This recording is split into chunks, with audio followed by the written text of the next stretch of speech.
नमस्कार। सांकेतिक भाषा के इस विशेष बुलेटिन में आप सभी का स्वागत है। मैं हूं ऋतु वर्मा, मेरे साथ हैं मेरी साथी बीना सिंह। खबरों की शुरुआत करें उससे पहले नजर डालेंगे हेडलाइंस पर। एक देश एक चुनाव से जुड़े 2 बिल मत विभाजन के बाद लोकसभा में पेश। विचार विमर्श के लिए संसद की संयुक्त समिति के पास भेजा जाएगा।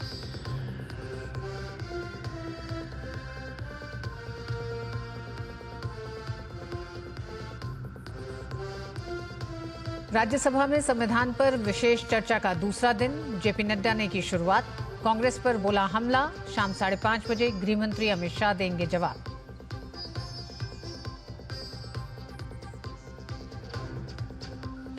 प्रधानमंत्री ने कहा भाजपा की डबल इंजन की सरकारें बनी सुशासन का प्रतीक। राजस्थान में भाजपा सरकार गठन की पहली वर्षगांठ पर किया 46,400 करोड़ रुपए की योजनाओं का शुभारंभ।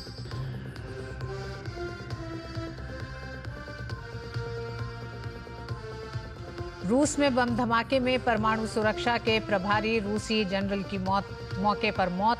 रूस ने हत्या को लेकर यूक्रेन पर लगाया आरोप।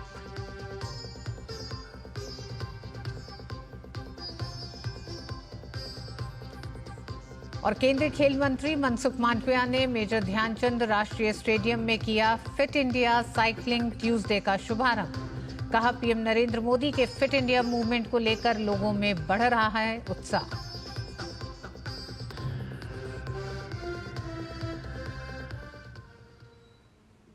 लोकसभा में वन नेशन वन इलेक्शन को लेकर विधेयक पर विपक्ष ने जमकर हंगामा किया। इस बीच लोकसभा में बिल को पेश करने को लेकर मतदान कराया गया। बिल को पेश करने के पक्ष में 269 वोट पड़े, जबकि विपक्ष की ओर से 198 वोट पड़े और इसी के साथ ही मत विभाजन के साथ लोकसभा में बिल को पेश किया गया।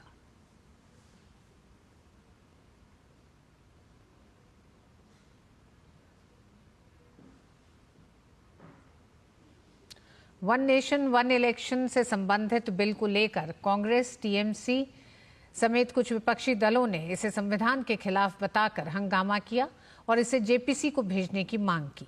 कानून मंत्री अर्जुन राम मेघवाल ने इसे जेपीसी को भेजने का प्रस्ताव किया। जो ये चर्चा हुई है इसका जवाब देने के बाद जो नियम 74 है जिसमें मैं एप्रोप्रिएट जो मोशन ला करके और जेपीसी के गठन का प्रस्ताव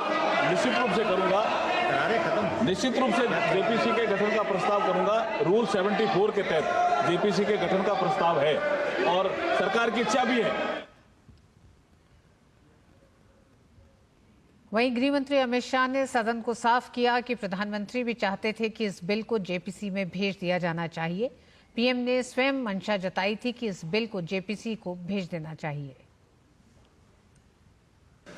जब ये संविधान सुधार का विधेयक संवैधानिक संशोधन जब कैबिनेट में चर्चा में आया तब प्रधानमंत्री जी ने स्वयं मंशा व्यक्त करी थी कि इसको जेपीसी को देना चाहिए। इस पर विस्तृत चर्चा सभी स्तर पर होनी चाहिए। इसलिए मुझे लगता है कि इसमें सदन का ज्यादा समय जाया करे बगैर अगर मंत्री जी कहते हैं कि इसको जेपीसी को सौंपने के लिए वो तैयार है तो जेपीसी में सारी चर्चा होगी और जब जेपीसी के रिपोर्ट के आधार पर कैबिनेट इसको पारित करेगी तब भी फिर से चर्चा होनी है। तो मैं मानता हूं कि माननीय मंत्री जी अगर जेपीसी में रखने की इच्छा व्यक्त करते हैं तो यहीं पर एक चीज समाप्त हो जाएगी। लोकसभा में प्रश्नकाल के दौरान किसानों की आय को बढ़ाने को लेकर पूछे गए एक सवाल का जवाब देते हुए केंद्रीय कृषि एवं किसान कल्याण मंत्री शिवराज सिंह चौहान ने कहा कि प्रधानमंत्री नरेंद्र मोदी की सरकार किसानों की आय बढ़ाने के लिए लगातार काम कर रही है। उन्होंने कहा कि केंद्र सरकार ने इसके लिए 6 सूत्री रणनीति भी बनाई है। प्रधानमंत्री श्रीमान नरेंद्र मोदी जी के नेतृत्व में किसानों की आय बढ़ाने के लिए निरंतर प्रयत्न किए जा रहे हैं और उन प्रयत्नों को अगर आप देखें तो हमने 6 सूत्रीय रणनीति बनाई है। पहला, उत्पादन बढ़ाना। दूसरा, उत्पादन की लागत कम करना। तीसरा, उत्पादन के ठीक दाम देना। चौथा, अगर प्राकृतिक आपदा आए तो नुकसान की भरपाई करना। पांचवा, कृषि का विविधीकरण। और छठवां, जैविक और प्राकृतिक खेती को प्रोत्साहन। और इन उपायों के परिणाम स्वरूप माननीय अध्यक्ष महोदय 2019 में माननीय प्रधानमंत्री जी ने एक क्रांतिकारी फैसला किया कि फसलों के दाम, जो उत्पादन की लागत है उस पर कम से कम एमएसपी के दाम 50% लाभ देकर घोषित किए जाएंगे, और तब से घोषित हो रहे हैं ये लगातार। संविधान की 75 साल की गौरवशाली यात्रा पर राज्यसभा में विशेष चर्चा का आज दूसरा दिन है। सदन के नेता जेपी नड्डा ने चर्चा की शुरुआत की। जेपी नड्डा ने आर्टिकल 356 के मुद्दे पर कांग्रेस को घेरा। उन्होंने कहा 1952 से 1967 तक वन नेशन वन इलेक्शन था। उन्होंने कहा कि कांग्रेस ने अपने शासनकाल में कई चुनी हुई सरकार को गिराकर अलग अलग राज्यों में चुनाव की स्थिति ला दी। आर्टिकल 352, जिसके बारे में कल सुधांशु भाई ने बहुत विस्तृत रूप से चर्चा की, अन्य वक्ताओं ने भी चर्चा की, लेकिन ऑन रिकॉर्ड तो लाना ही पड़ेगा ना कि आज आप वन नेशन वन इलेक्शन से बड़े विरोध में खड़े हो रहे हैं। ये आपके कारण वन नेशन वन इलेक्शन लाना पड़ रहा है, क्योंकि आपने जो 1952 से 1967 तक वन नेशन वन इलेक्शन था, उसको आपने आर्टिकल 352 लगा करके स्टेट्स को बारंबार चुनी हुई सरकारों को गिरा करके आपने कई राज्यों में अलग अलग चुनाव की परिस्थिति ला करके खड़ी कर। प्रधानमंत्री नरेंद्र मोदी ने जयपुर में 1 वर्ष परिणाम उत्कर्ष समारोह को संबोधित किया। इसका आयोजन राजस्थान सरकार का 1 वर्ष पूरा होने पर किया गया। इस अवसर पर पीएम ने हजारों करोड़ की परियोजनाओं का शुभारंभ और शिलान्यास किया। 46,400 करोड़ रुपए से अधिक की ये 24 परियोजनाएं ऊर्जा, सड़क, रेलवे और जल से जुड़ी हैं। पीएम ने जिन परियोजनाओं का शुभारंभ किया उनमें वननेरा barrage, smart electricity transmission network और परिसंपत्ति प्रबंधन प्रणाली से जुड़ी परियोजनाएं, रेलवे विद्युतीकरण संबंधी योजना और दिल्ली वडोदरा ग्रीनफील्ड अलाइनमेंट परियोजना का 12वां पैकेज शामिल है। वहीं जिन परियोजनाओं की आधारशिला रखी गई उनमें रामगढ़ बैराज और महलपुर बैराज के निर्माण कार्य तथा चंबल नदी पर नहर के माध्यम से नवनेरा बैराज से बीसलपुर बांध और इसरदा बांध तक पानी स्थानांतरित करने की प्रणाली संबंधी परियोजनाएं, सौर ऊर्जा पार्कों और रेल लाइन दोहरीकरण परियोजनाएं शामिल हैं। समारोह में प्रधानमंत्री की मौजूदगी में पार्वती काली सिंधु चंबल लिंक परियोजना से जुड़े समझौता ज्ञापन का लोकार्पण भी किया गया। पीएम ने काली सिंधु, पार्वती और चंबल नदियों से लाए गए जल को राम सेतु कलश में डाला। इस अवसर पर राजस्थान और मध्य प्रदेश के मुख्यमंत्री भी मौजूद रहे।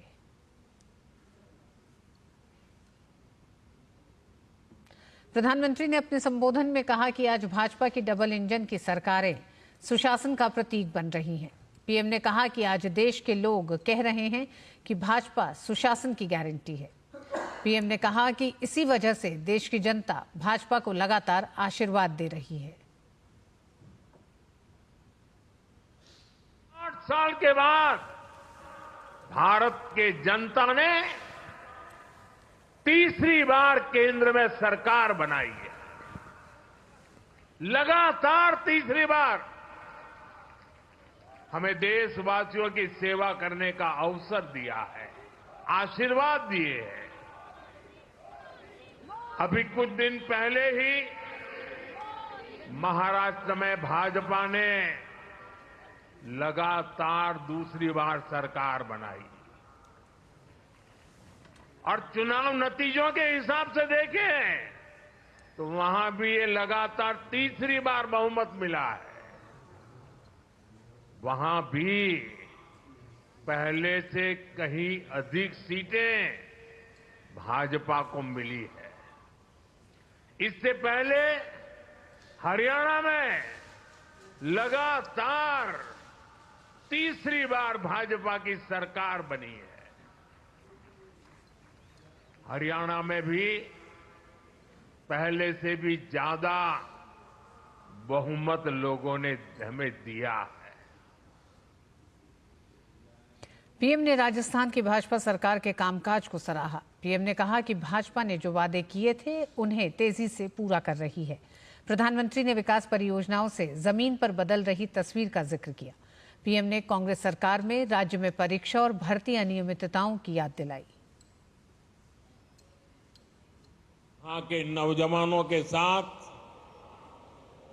पिछली कांग्रेस सरकार ने बहुत अन्याय किया था। पेपर लीक और भर्तियों में घोटाला ये राजस्थान की पहचान बन चुकी थी। भाजपा सरकार ने आते ही इसकी जांच शुरू की और कई गिरफ्तारियां भी हुई है। इतना ही नहीं, भाजपा सरकार ने यहां एक साल में हजारों भर्तियां भी निकाली है। यहां पूरी पारदर्शिता से परीक्षाएं भी हुई हैं, नियुक्तियां भी हो रही हैं। राजस्थान सरकार के 1 वर्ष पूरा होने पर प्रधानमंत्री द्वारा राजस्थान को 24 नई परियोजनाओं की सौगात मिली है।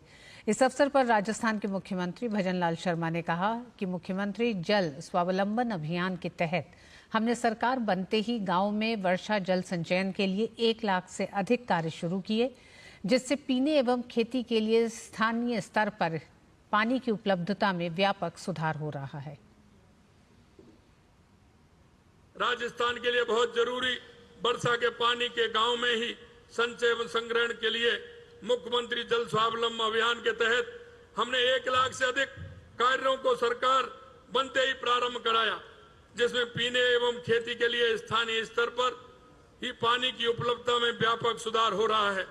आज का दिन राजस्थान के इतिहास में इस बात के लिए भी याद किया जाएगा कि आज ही के दिन में ही राज्य में 1 लाख करोड़ रुपए से अधिक की विभिन्न विकास परियोजनाओं का लाभ जनता जनार्दन को देने का मार्ग भी प्रशस्त हुआ है।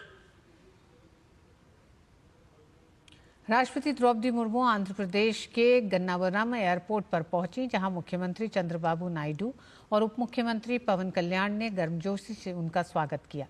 इसके बाद राष्ट्रपति मंगलागिरी में अखिल भारतीय आयुर्विज्ञान संस्थान पहुंची।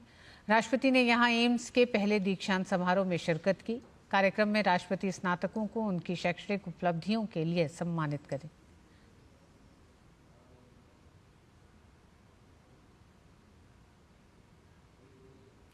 केंद्रीय शिक्षा मंत्री धर्मेंद्र प्रधान ने कहा है कि नेशनल टेस्टिंग एजेंसी में सुधार के लिए गठित डॉक्टर राधाकृष्णन समिति की सिफारिशों को अगले शैक्षणिक सत्र से लागू किया जाएगा। आज एक प्रेस कॉन्फ्रेंस को संबोधित करते हुए उन्होंने कहा कि एनटीए अब केवल उच्च शिक्षण संस्थानों में दाखिले के लिए प्रवेश परीक्षाएं आयोजित करेगा।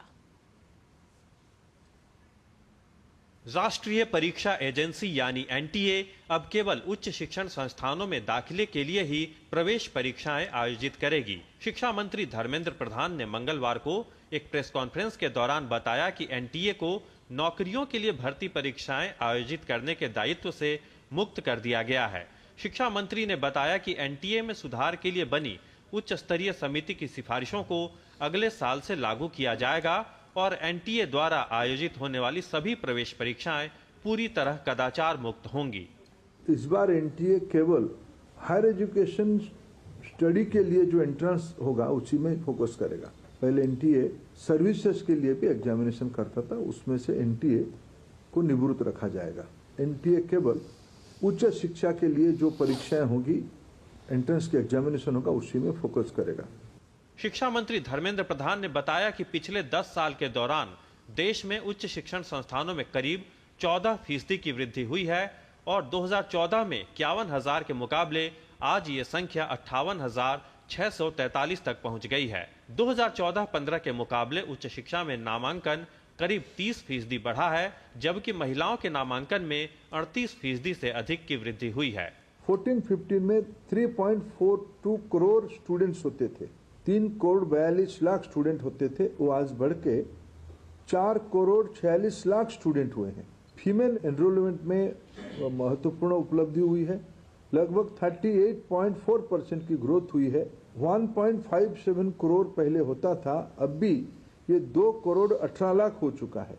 शिक्षा मंत्री धर्मेंद्र प्रधान ने बताया कि पिछले 10 साल में स्कूली इंफ्रास्ट्रक्चर में जबरदस्त सुधार हुआ है और कंप्यूटर इंटरनेट सुविधाओं का विस्तार हुआ है। इस दौरान प्रति छात्र व्यय में 130% से अधिक की उल्लेखनीय वृद्धि हुई है। केंद्र सरकार ने पिछले 10 साल के दौरान पीएम पोषण अभियान पर 1,04,000 करोड़ रुपए से अधिक का निवेश किया है।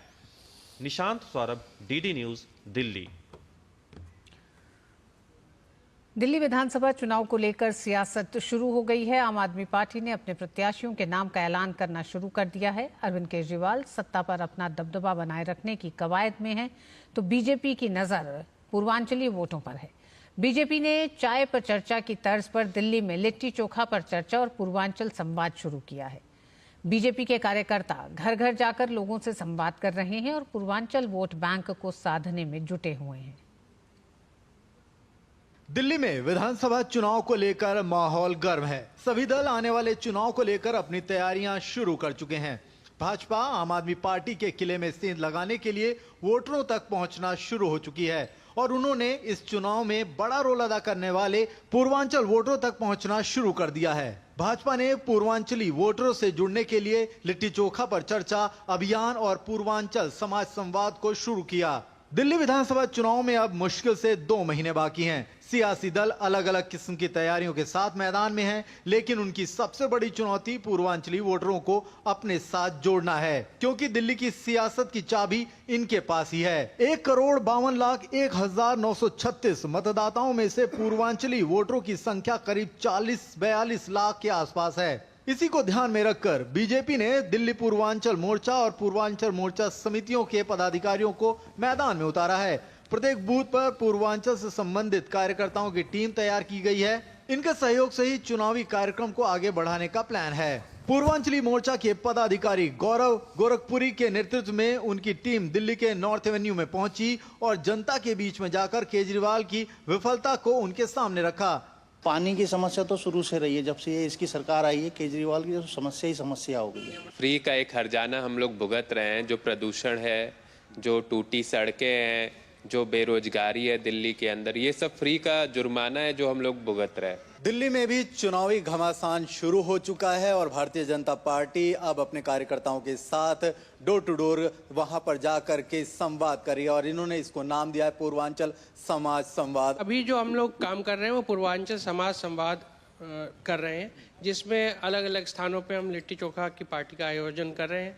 लोगों को जोड़ना है, समाज को जोड़ना है। पूर्वांचल में आपको बताना चाहेंगे बहुत बड़ा डेमोग्राफी में चेंज आया दिल्ली में, जहाँ पे आज पूर्वांचलियों की संख्या लगभग 30 से 33% हो गई है और उसको कैप्चर कर लिया था अरविंद केजरीवाल ने। लेकिन अब ये सभी त्रस्त हैं उनसे। दिल्ली को भी दे डबल इंजन की रफ्तार, अब की बार भाजपा सरकार।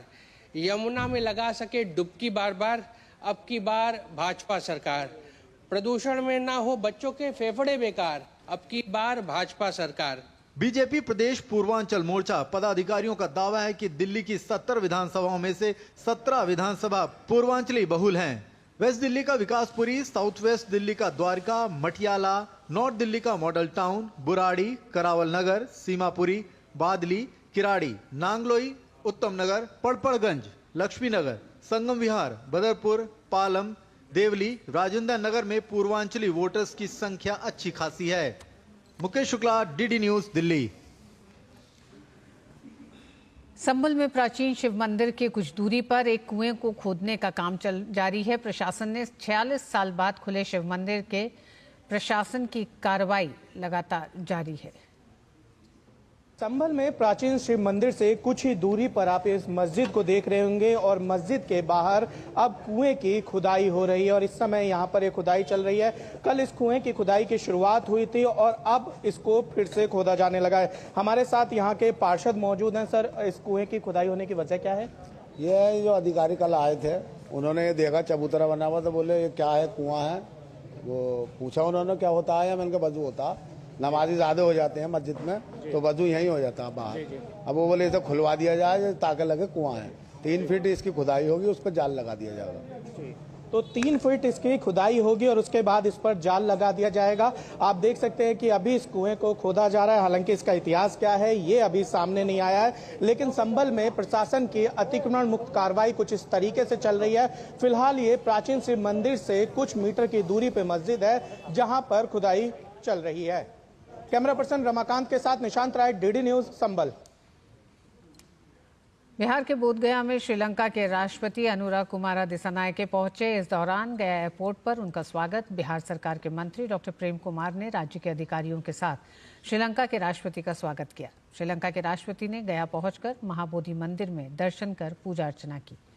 मंदिर के महासचिव ने श्रीलंका के राष्ट्रपति के मंदिर दौरे को महत्वपूर्ण बताया और कहा कि भारत की सांस्कृतिक धरोहर दुनिया में अपनी पहचान रखती है, इसीलिए श्रीलंका के राष्ट्रपति ने महाबोधि मंदिर में दर्शन कर पूजा अर्चना की। राष्ट्रपति की इस यात्रा से भारत श्रीलंका के सांस्कृतिक और धार्मिक संबंधों को और अधिक सुदृढ़ करने की संभावना है। बिहार का बोधगया वह स्थान है जहां भगवान बुद्ध ने ज्ञान प्राप्त किया था। श्रीलंका के बौद्ध श्रद्धालुओं के लिए सदैव आस्था का एक महत्वपूर्ण स्थल रहा है। बता दें कि श्रीलंका के राष्ट्रपति 3 दिवसीय भारत के दौरे पर हैं। सितंबर महीने में पदभार संभालने के बाद उनकी पहली विदेश यात्रा है। बोधगया आने से पहले दिल्ली में श्रीलंका के राष्ट्रपति ने राष्ट्रपति द्रौपदी मुर्मू, पीएम नरेंद्र मोदी समेत कई दिग्गज नेताओं से मुलाकात की थी। श्रीलंका राष्ट्रपति का पहला जो विदेश यात्रा है भारत, इसी से हम सब उम्मीद कर सकते हैं कितना ऐतिहासिक है और भारत को कितना मानते हैं। मंदिर जहां महाबोधि सोसाइटी ऑफ इंडिया है, तो महाबोधि सोसाइटी ऑफ इंडिया का भी दर्शन किए हैं। ये जगह है, ये विश्व के लिए एक शांति की जगह है। मॉस्को में मंगलवार को रूसी सशस्त्र बल के एक वरिष्ठ जनरल की हत्या हो गई है। ये विस्फोट मॉस्को में हुआ। जनरल इगोर किरिलोव एक आवासीय ब्लॉक से निकल रहे थे जब स्कूटर में छिपाकर रखे गए बम में विस्फोट हुआ। रूस की जांच समिति के अधिकारियों ने बताया कि किरिलोव के सहायक की भी विस्फोट में मौत हो गई है। यूक्रेनी सूत्रों ने दावा किया है कि देश की सुरक्षा सेवा ने मॉस्को में एक विशेष अभियान में रूसी लेफ्टिनेंट जनरल इगोर किरिलोव को मार गिराया है। जनरल की हत्या पर रूस ने यूक्रेन को बड़ी धमकी दी है। सुरक्षा परिषद के उपाध्यक्ष दिमित्री मेदवेदेव ने कहा कि इगोर किरिलोव की हत्या के लिए कीव को भारी कीमत चुकानी होगी। दिमित्री मेदवेदेव ने कहा कि यूक्रेन युद्ध के मैदान में हार से तिलमिलाया हुआ है। हार से निराश यूक्रेन रूस के शहरों में कायरतापूर्ण और घृणित हमले कर रहा है।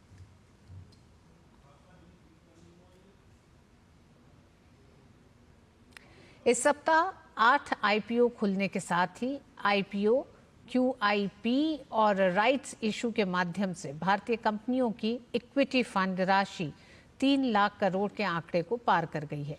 ये 2021 में 1.88 लाख करोड़ के पिछले रिकॉर्ड से 64% ज्यादा है। विशेषज्ञों के मुताबिक ये रुझान 2025 में भी जारी रहने की संभावना है। इस सप्ताह आईपीओ शुरू करने वालों में DAM capital advisers, Ventive hospitality, Carraro India, Senores pharmaceuticals, Transrail lighting, Concord Enviro systems, Sanatan textiles और ममता मशीनरी शामिल है। इन्वेंटुरम नॉलेज सॉल्यूशंस सोमवार को बंद हो गया और इंटरनेशनल जियोलॉजिकल इंस्टीट्यूट आज बंद हो जाएगा। इस तरह इस सप्ताह 10 कंपनियों के जरिए कुल 14,000 करोड़ रुपए जुटाए जा रहे हैं।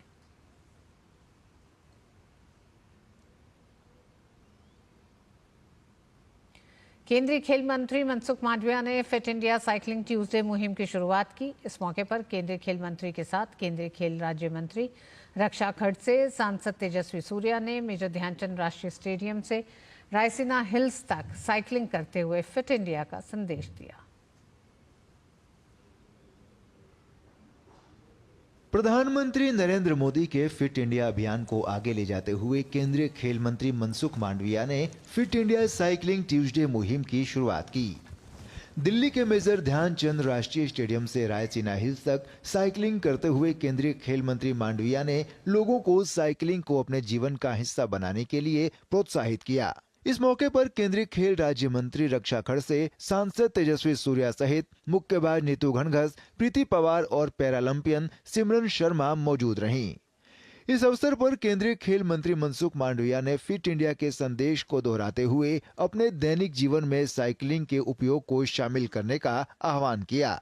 विकसित भारत के संकल्प को साकार करने के लिए हम सब लोग फिट रहे, फिट इंडिया मूवमेंट को आगे बढ़ाए और फिट इंडिया मूवमेंट को आगे बढ़ाने के लिए साइकिलिंग सबसे महत्वपूर्ण उपाय है। साइकिलिंग हमें फिट भी रखता है, पोल्यूशन का सॉल्यूशन भी है और फिट इंडिया के नारे को भी साकार करता है। इसलिए चलो हम सब लोग हर मंडे सुबह में 7 बजे साइकिलिंग करें और प्रधानमंत्री जी के फिट इंडिया के स्वप्न को साकार करें।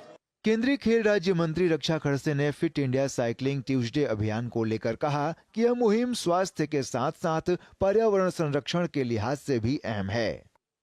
आज के इस सब अगर हम देखें क्लाइमेट वाइज देखें, खुद के हेल्थ के वाइज देखें तो युवाओं को साइकिल का यूज ज़्यादा से ज़्यादा करना चाहिए कि जिसके माध्यम से हम, अगर हमारे पास समय नहीं है कि हम जिम जा सके या हम कुछ योगा कर सके, तो एटलीस्ट दिन में 1 घंटा साइकिलिंग भी अगर हम कर लेते तो हमारी हेल्थ के ऊपर हम काफ़ी ध्यान दे सकते हैं।